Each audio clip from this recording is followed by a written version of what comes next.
Hello, hello. Good morning. Testing, testing, testing, testing, testing, testing, testing. All right, welcome back to the stream. It is a happy Wednesday. Just moving everything around. Hope everyone's having a great day. Put the headphones away.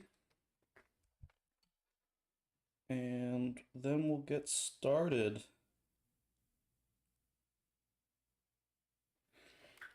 Can already see the game that is taken off the shelf for those of you that are observant with my background.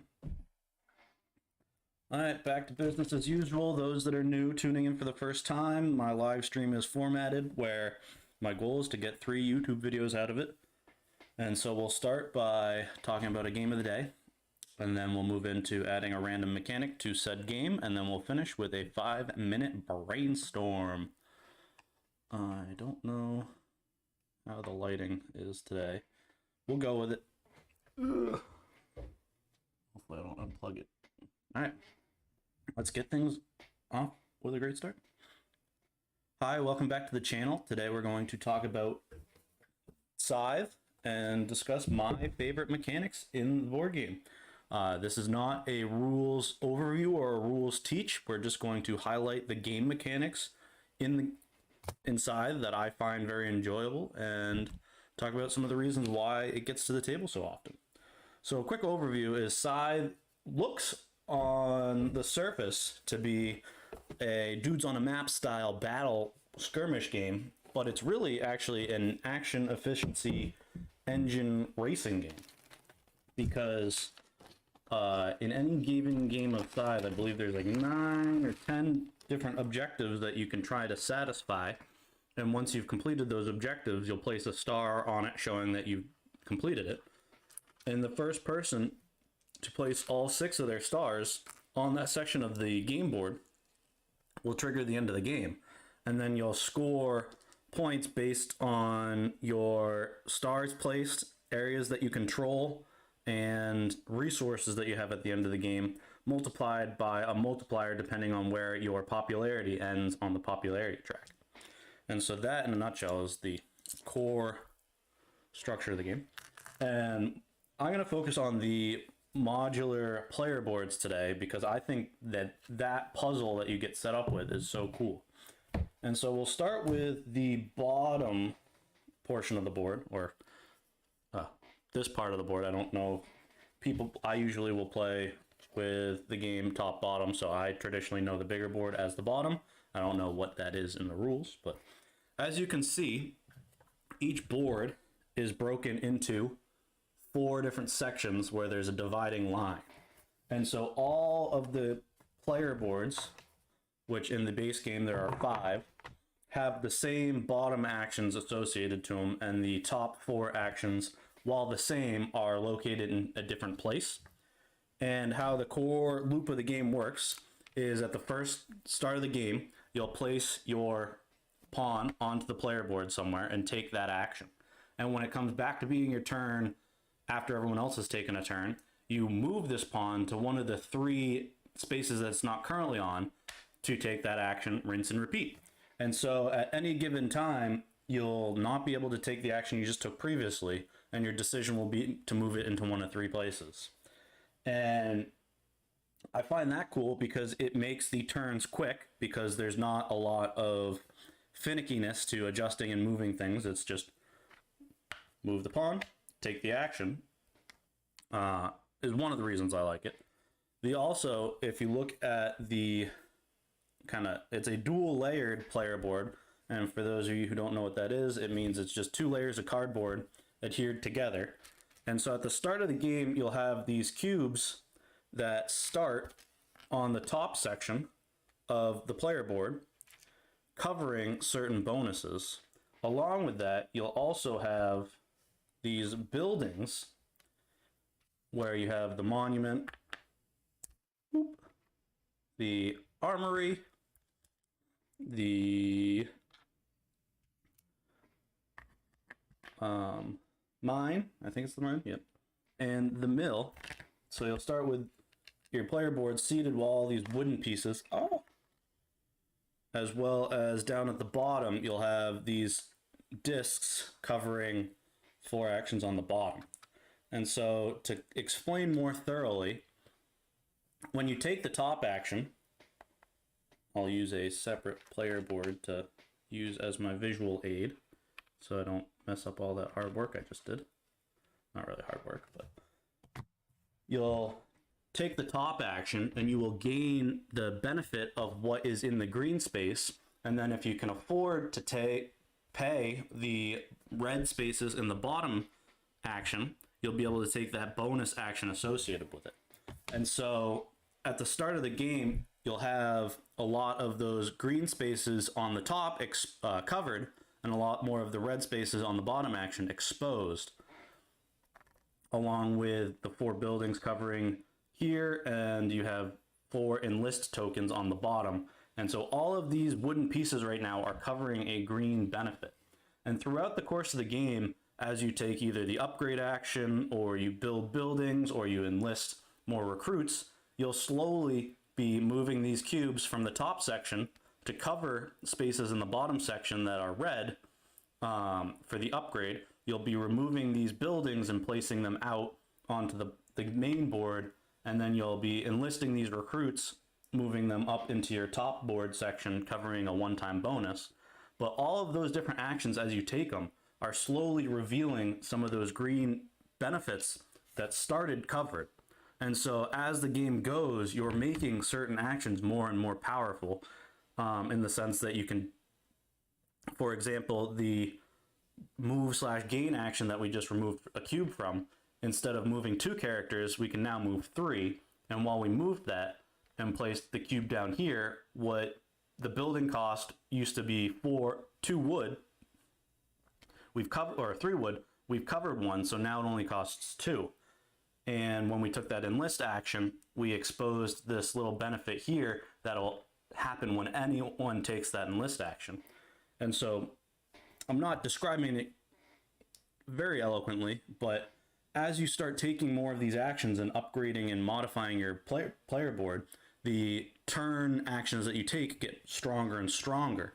And so you couple that with this sensing pressure of tightness, because people are placing out these completed objective stars, makes the game feel very tense, and you feel powerful as the game goes, because you're able to take these more powerful and efficient actions, which is such a rewarding feeling that I enjoy every time I play Scythe. And so that would be cool on its own, but at the beginning of the game, each player will take control of a different character, and these top boards have a asymmetrical ability that will break the rule structure that the player who's taking control of them will get that benefit throughout the game. But there's also these 4 mech places that you'll start with all those mechs covering them, but there are even more powers that you can choose to unlock. And so because these are asymmetrical and the bottom boards are also asymmetrical, you'll be pairing and puzzling different, like matching 2 different boards every time, which will create this new efficiency puzzle for you to try or work through in the game. And I could go on and on, because Scythe is one of my favorite games of all time. Shout out to my cousin Sally, who introduced us to the game, or tipped us off on it. But in a nutshell, those distinct 2 pieces of the player boards are what I find to be very intriguing about Scythe, and why I enjoy any time I get to bring it onto the table. A few other, I think, nods that I would give to Jamie are these encounter cards. So all the cards in the game feel like they were designed very well, in the sense that these encounter cards are hidden information that at the start of the game, the board is seeded with these little encounter symbols. And when you have your character step on one of them, you get some sort of benefit, but you don't know what it is. So that feeling of exploration and searching out and exploring the map, it pushes you to like kind of spread your units out and explore instead of bunch up so you don't get attacked. I think having the factory abilities, which the factory cards are when you get your character to the center of the board, you'll get to search through the deck and there'll be a number set out based on the number of players plus one, I think. And it will give you this unique action that extends your player board to have 5 actions instead of 4, which incentivizes everyone to kind of push towards the center, which is a cool way of not forcing engagement, but giving you an incentive to, again, spread out. And so both of those, I think, are designed very well for creating movement and engagement throughout the board. And then these starting objective cards that you'll get dealt 2 per game and be able to satisfy 1 are really great for onboarding to give a player something to focus on at the start of the game. Because even though the turns themselves are simple, the amount of information you have to process can sometimes be a lot. And so those starting objectives coupled with these, I think they call them jumpstart cards. I don't know if I have them here. So the quick start suggestion cards give you a what you should do for your first through 5th turn. So for new players, it's very helpful where you don't feel like paralyzed in terms of what to take for your first action because there's so much information that's overwhelming. So kind of rambled on a lot. As you can tell, Scythe is one of my favorite games. I'd love to hear in the comments below what your favorite mechanic is in Scythe. And if you like this type of content, please subscribe. I post videos every Monday, Wednesday, and Friday, and would love to engage with you in the comments below. Done with video 1. So we will clean up the... Sorry, that was disgusting. We will clean up our workspace area and set up for video number 2. Hope everyone's having a great Wednesday. I'm gonna swig some water. And we will get going. Alright, let's just make sure everything is still set up and running. So for those of you that are new, we are going to take the game of the day, which is Scythe, if you just tuned in like 2 seconds ago. And then we will be adding a random game mechanic into it, decided by our picker wheel. And so, screen share is no longer working. All right, let's share our tablet screen. And we are set up. So we'll highlight what the game is again, and then we will talk through how this segment's gonna run. So we'll fluff the hair and get started. Hi, welcome back to the channel. Today we are going to talk about adding a random game mechanic to the board game Scythe. This is the legendary box. The base box looks slightly different, but we have the legendary box to fit all the good components that come with Scythe, because we have everything but the metal mix, and it is a very good game. That was too rambly. We're going to start over. Hi, welcome back to the channel. My name is Sam, and today we are going to do a brainstorm of adding a random game mechanic to the board game Scythe, designed by Jenny Stegmeyer and published by Stonemaier Games. So in this segment, we will consult our wheel of mechanics by switching over to that screen.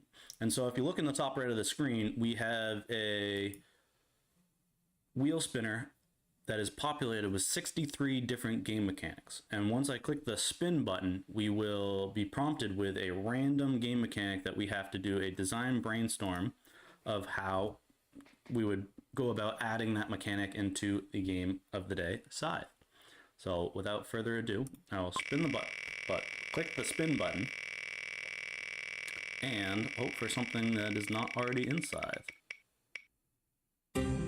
Action points. Alright, so action points, for those of you who are not familiar with the term, in my understanding of it, is that each turn you are given a set number of points for you to spend by taking actions. I'm just going to leave that on the ground.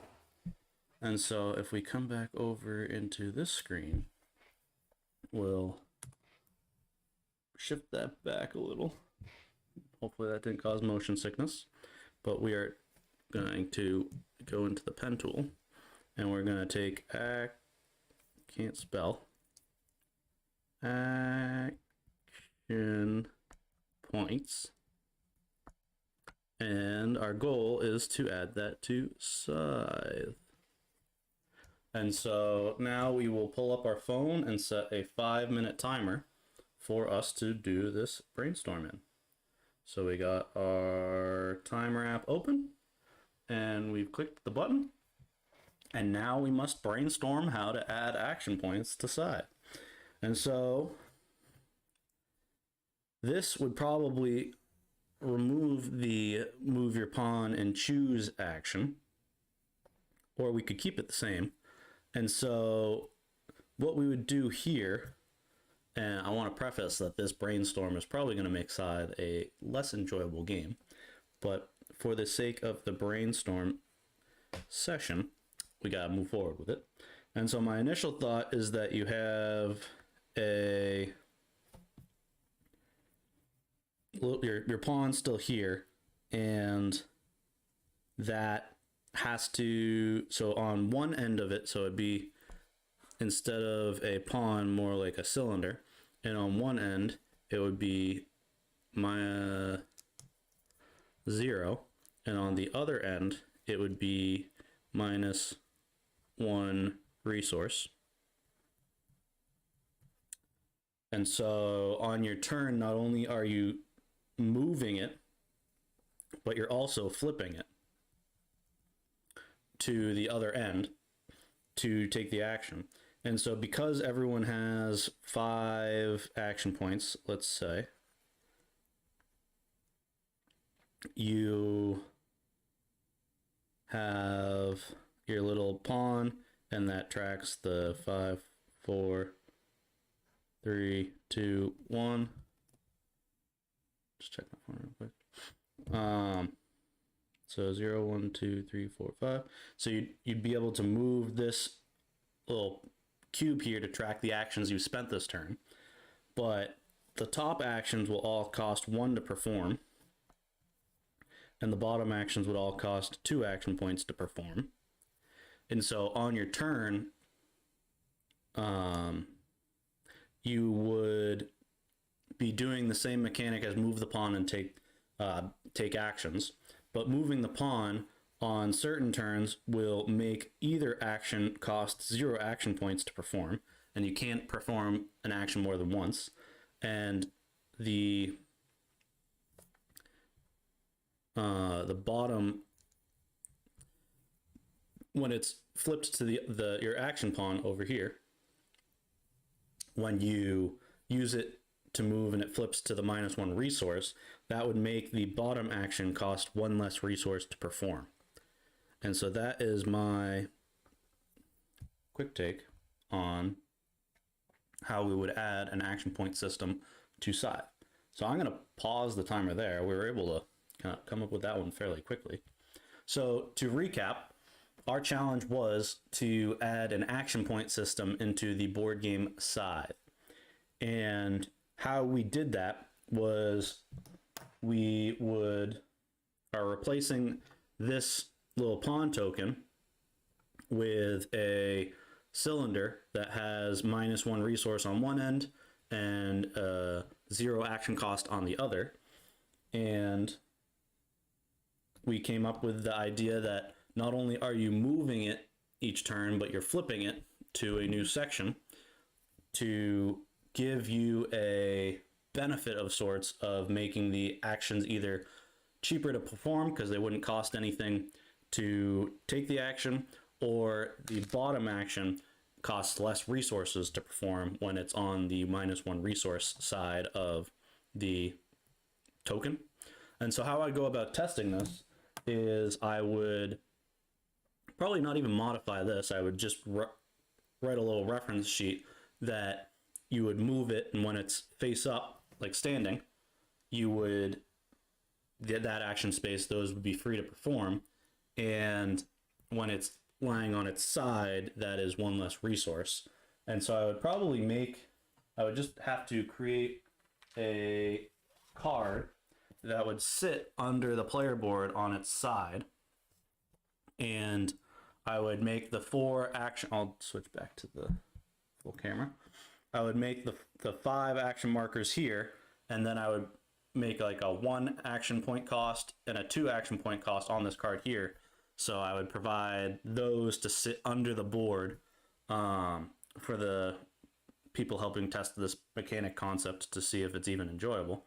And so that would be where all I'd have to create, and I'd probably create a little rules addendum for how the character pawn works.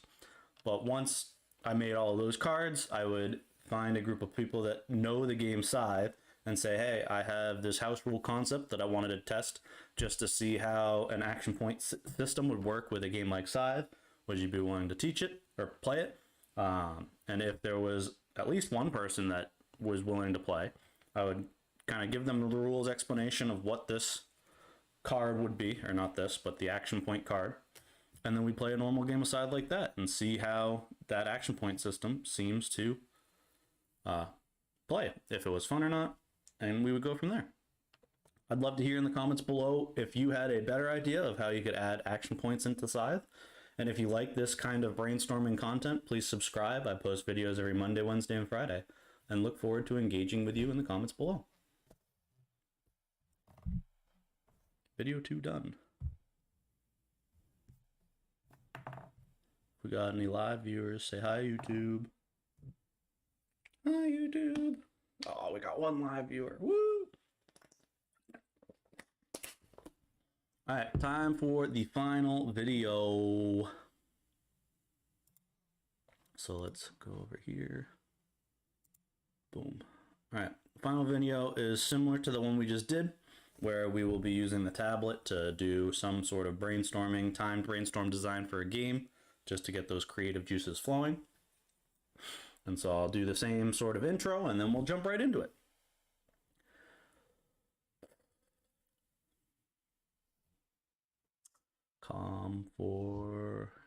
This is why you watch it live, or we rewatch the live broadcasts for the weirdness of Sam.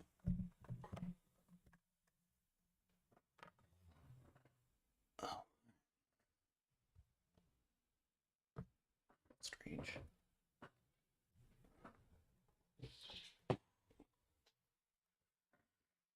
All right, we're good. What was that?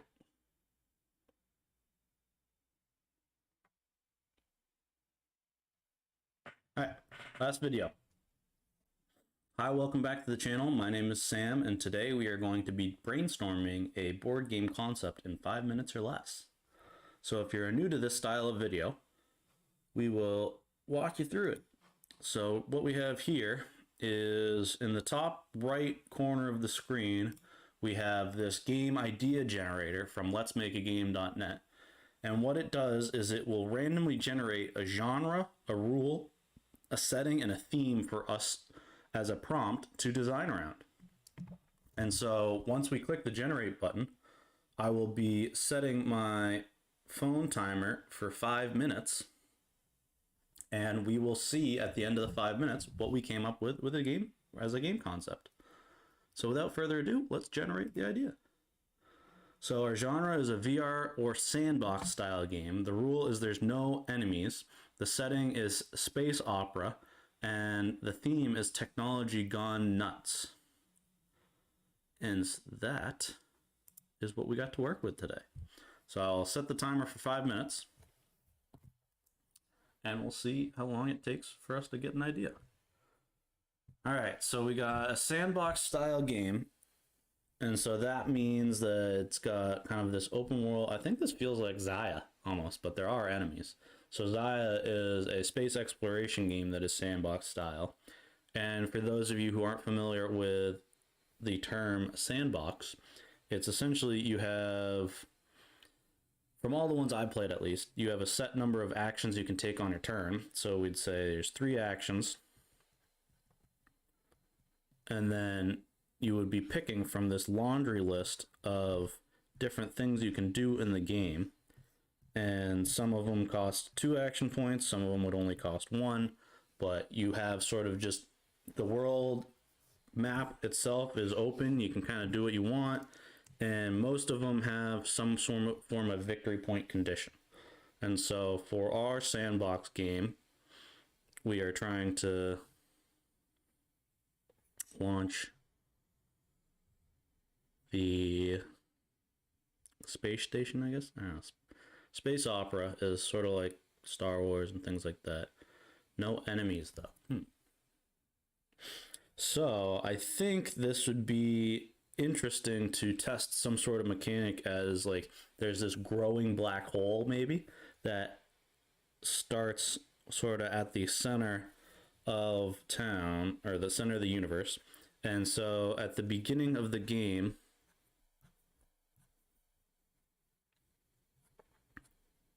you have these different planet systems populated around the board.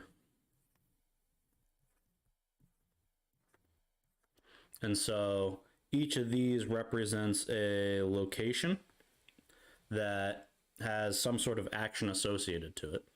And everyone has their little spaceship, and there's potentially flight patterns.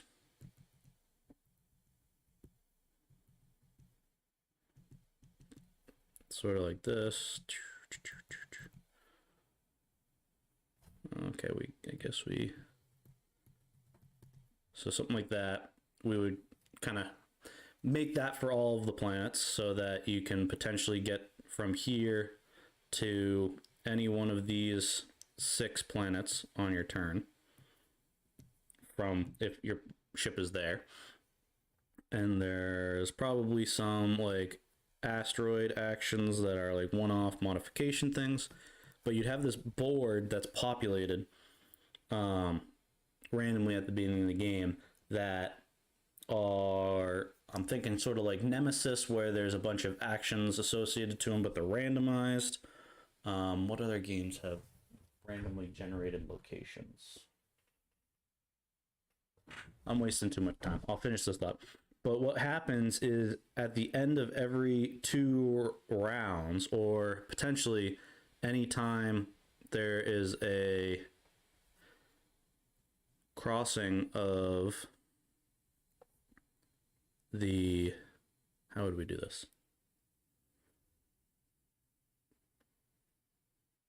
I'd probably make it a 3-tiered type thing. And so something like this, that anytime one person crosses that victory point threshold, the black hole would widen. And so there'd be 3 tiers that after someone crosses it for the first one, all of these planets would flip and not be destroyed, but would be being sucked into the black hole. And potentially your goal of the game is to be the first to get to the star at the end of the map, or to be the last ship that's not sucked into the black hole maybe. And so throughout the course of the game, as people are fulfilling contracts for like different empires of this space opera and improving technology, you will be able to cash in to get victory points. And through various contract fulfillment and things like that, or changing around, I don't know, maybe you have your shipboard that if you can kind of gather, like there'd be sort of puzzles of at any given time you can have maybe 3 or 4 dignitaries. Oh, that scared me. So I'll finish this thought and then recap where we got to in this brainstorm. But you'd have your kind of ship. This is a nicely drawn spaceship. Very the typical child spaceship looking thing. But everyone would have a spaceship that has room for different dignitaries that you can pick up and meet with, that would maybe have different powers associated to them. And what will happen is everyone can have different secret objectives, but there's a bunch of different contract fulfillment style things that you can do. And the sandbox style of it is you can there probably wouldn't be a bunch of actions. There would probably be, let me get 2 seconds to brainstorm and then we'll recap eloquently. So move and interact. and complete. So on your turn, you can take each of these actions once. And so you can move to a new solar system, interact with that solar system, and if you have satisfied a requirement to get something, you can do that. And the goal of the game is to get to the end of the track. And how you would do this would be by earning prestige points. And you get those by completing contracts, which could be, you know, hiring or like having a meeting of X number of dignitaries, or, you know, transporting 3 star goods to an outer rim solar system or something like that. It'd be a lot of work. This feels like it's hard to design a sandbox game in 5 minutes, but the core structure that we would be building around is this black hole loop that every time somebody gets past these different triggers, that would trigger the black hole to expand. And there would be these locations that potentially cost something, or you run a risk of being able to interact with those said planets. And so as the black hole increases, there's more of a risk to move around the planet, or not the planet, the space ether. And there'd be probably some sort of die that you'd have to roll to see if you make it safe, or part of your ship gets sucked into the black hole. And so, like, as the game goes, you might be losing different features of your ship. And yeah, I think that's sort of where we got to with this concept. So to recap, our challenge was to design a sandbox style game where there's no enemies in a space opera setting and technology gone nuts. And what we came up with is there is this race to be the most prestigious and basically get from 0 to the end of the victory point track. And the victory point track is segmented into 4 different sections. And anytime somebody crosses through from one section to another, that would expand this black hole in the center of the game board, which then makes these 3-tiered planet locations more risky to interact with, because you run the risk of getting sucked into the black hole. And so how that would work is anytime you needed to engage with one of those planets, you'd have to roll the black hole die to see what would happen. And potentially there would be different effects, like nothing,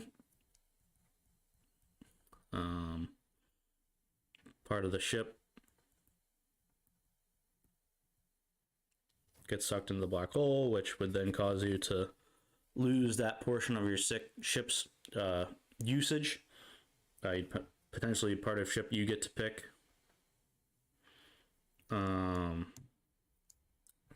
Maybe it spits you somewhere else, where it kind of like boomerangs you into continuous movement. So like if you wanted to interact with this one and you were moving along this path, it would push you to one of these two or something like that. And yeah, that would be the core loop that we'd be designing around. There would be a big like action upgrade deck, which instead of interacting with the planet, you could play a card that would do something. And that would be the core structure of what we'd be trying to design around. So there would be a lot more of concepting that I would need to come up with. And so I would start with trying to make this board and set up the spacing of where each one of these causes the black hole to grow, and you'd have for flipping tiles.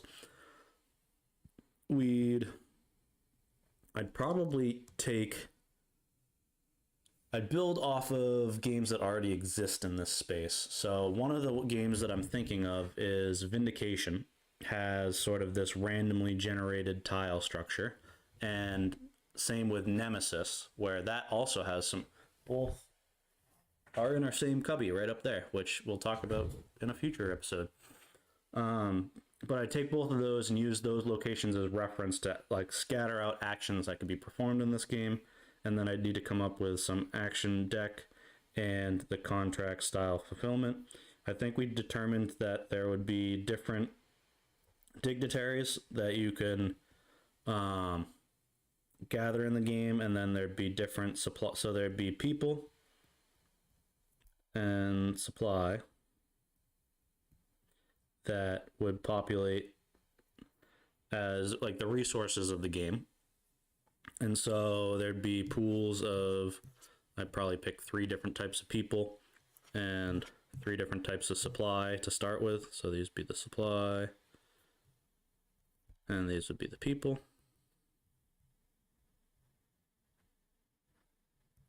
That was my brain forgot to draw a person there for a second. But we would probably color code them at first, because color coding is the simplest. So we call yellow, blue, red, and a lot of the contracts would be things like drop. I can't spell under pressure, I guess, even though there shouldn't be any pressure. So you drop 3 stars at planet 1. And so I'd number all the planets, so it looks like we'd have 5, 10, 14 different planets that you can play with. So I'd come up with a bunch of different contracts to fulfill, and I probably would ignore the Technology Gone Nuts deck. And so I think that would get it to a point where at least the game is playable. And I would probably use like a Dead Reckoning board for kind of inspiration of the player boards. But what we'd have to do at this point is come up with the different contracts. We kind of got the different resources and people. We'd have to make the player board, and then we'd have to figure out the ships. And then I could bring it into Tabletop Simulator to test to see if this concept is even viable. I'd take a D6 and just assign the numbers to what it means when you roll them, and I would just play that foundation of the game to see if this black hole growing as people get closer and closer to victory is even fun, or if it even works. I don't know if it may not work, but that would be kind of in a nutshell how I would start this journey on seeing if this sandbox, no enemy, space opera, Technology Gone Nuts brainstorm even has legs. Let me know in the comments below if this sounds like a game you'd even enjoy playing. I'd love to get feedback on what you thought this rough idea is, if it should be pitched or should it be worked on further. Let me know. And if you like videos like this, please subscribe. I post videos every Monday, Wednesday, and Friday, and look forward to engaging with you in the comments below. Have a good one. Alright guys, we did it. We made it through all 3 videos today, and I hope you guys have a great Wednesday.